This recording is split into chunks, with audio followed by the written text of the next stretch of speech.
Welcome back, everybody.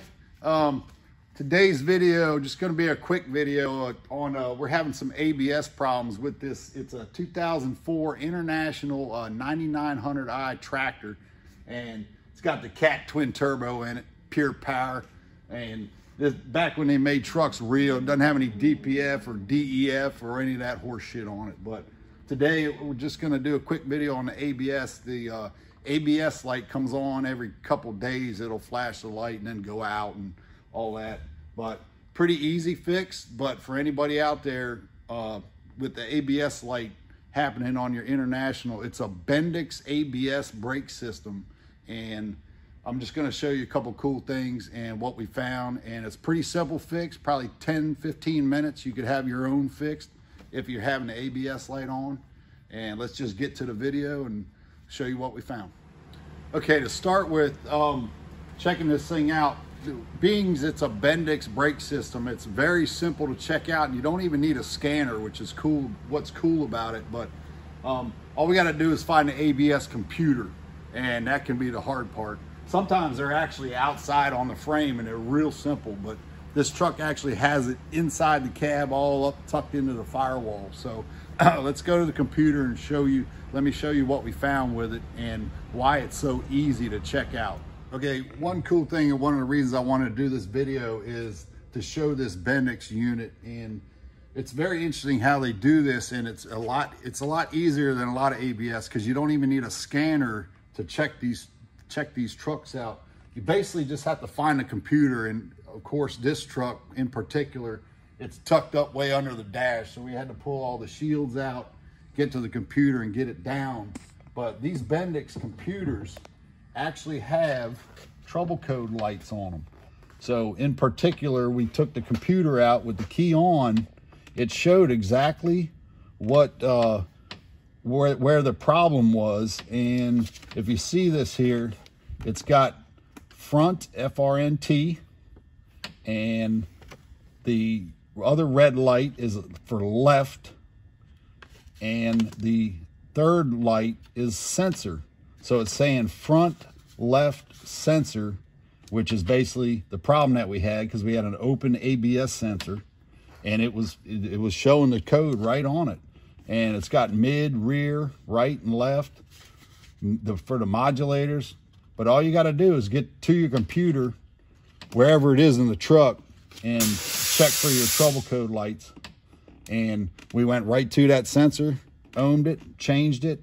And the other cool thing about this is to clear the codes on these, all you have to do is take a magnet and swipe it. It says reset right up here, but you basically just swipe the magnet across it and clear the codes. And the other day, I actually tried to clear the code. We had the scanner on it, and the scanner wouldn't even clear the code out. I was like, what in the hell is going on here? I know we fixed something and it wouldn't clear. And then I ended up pulling the computer out and realizing it was that style, and our particular computer wouldn't clear the code. We had to do it with the magnet. But it's very simple to do. And now that we got the codes cleared, we got the sensor in, we should be good to go. Okay, we established about 3 days ago that the ohms reading on the left front sensor was bad, but we have it out, and I got the old one and a new one here. I just want to show you the ohm readings on this. But the other day, it was reading about 2,500 ohms, and today it's actually reading open. So I'm just going to put my meter on here, and if you look at the meter, I got both terminals touching, and it's wide open. But the new one is reading about 1,1700 ohms, 1,700. So that's a new sensor. The old sensor is open today. So in 3 or 4 days, it went from real high ohms to going open. But that was the cause of the ABS light coming on. So 1,700 ohms, 1,800 ohms, right around there is what a new sensor should read. So if you get your light on and you go to each wheel and you check what the ohms are, right around 1,700 ohms, anything way above that or way below that, obviously they're bad, which will cause the ABS light to come on. All right, changing these things out is pretty simple, but basically you got your sensor here, and there's a little sleeve that goes up in the spindle, and we didn't even have to change it because the old one was just fine, but a lot of times they'll be rusted real bad, and you getting it out, you destroy it. But that sleeve just goes in the slot. That's in the slot, and then the sensor just goes in, and you push it in until it bottoms out on the reluctor wheel, and then you just pull it back just a little bit to where you have like a spark plug gap, a little less.